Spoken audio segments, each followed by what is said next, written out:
يسألونك ماذا ينفقون قل ما أنفقتم من خير فللوالدين والأقربين واليتامى والمساكين وابن السبيل وما تفعلوا من خير فإن الله به عليم. ويطعمون الطعام على حبه مسكينا ويتيما وأسيرا إنما نطعمكم لوجه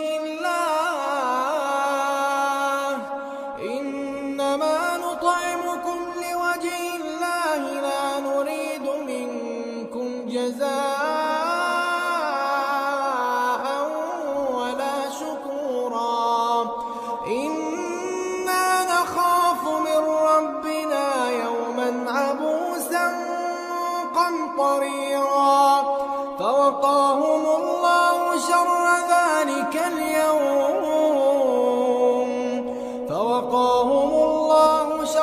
ذلك اليوم ولقاهم نضرة وسرورا وجزاهم بما صبروا جنة وحريرا. بسم الله الرحمن الرحيم.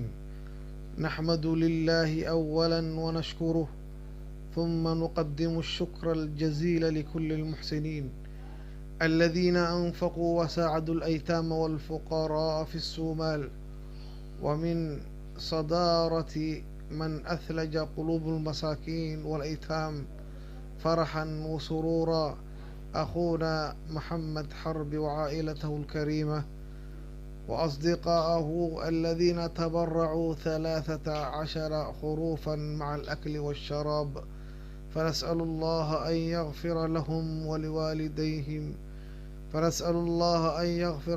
ولوالديهم وأن يبارك لهم أهاليهم وأولادهم، وكذلك ندعو الله أن يجزي خيرا لكل من ساهم أو ساعد لهذا العمل الخير.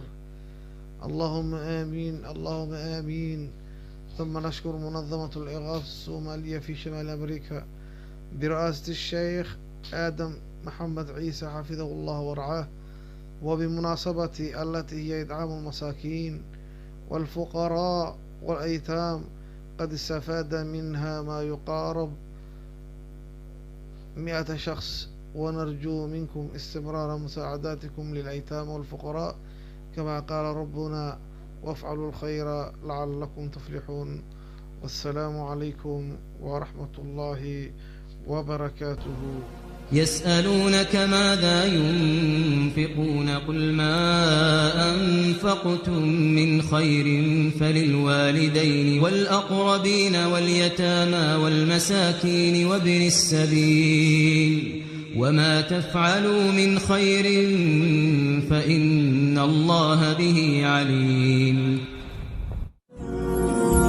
من عبق النور نشيد في الجنات قصور ليظل الخير بعالمنا دهرا وعصور، أوقافك حسنات تترى تملأ ميزانك في الأخرى، أثارك سوسنة الذكرى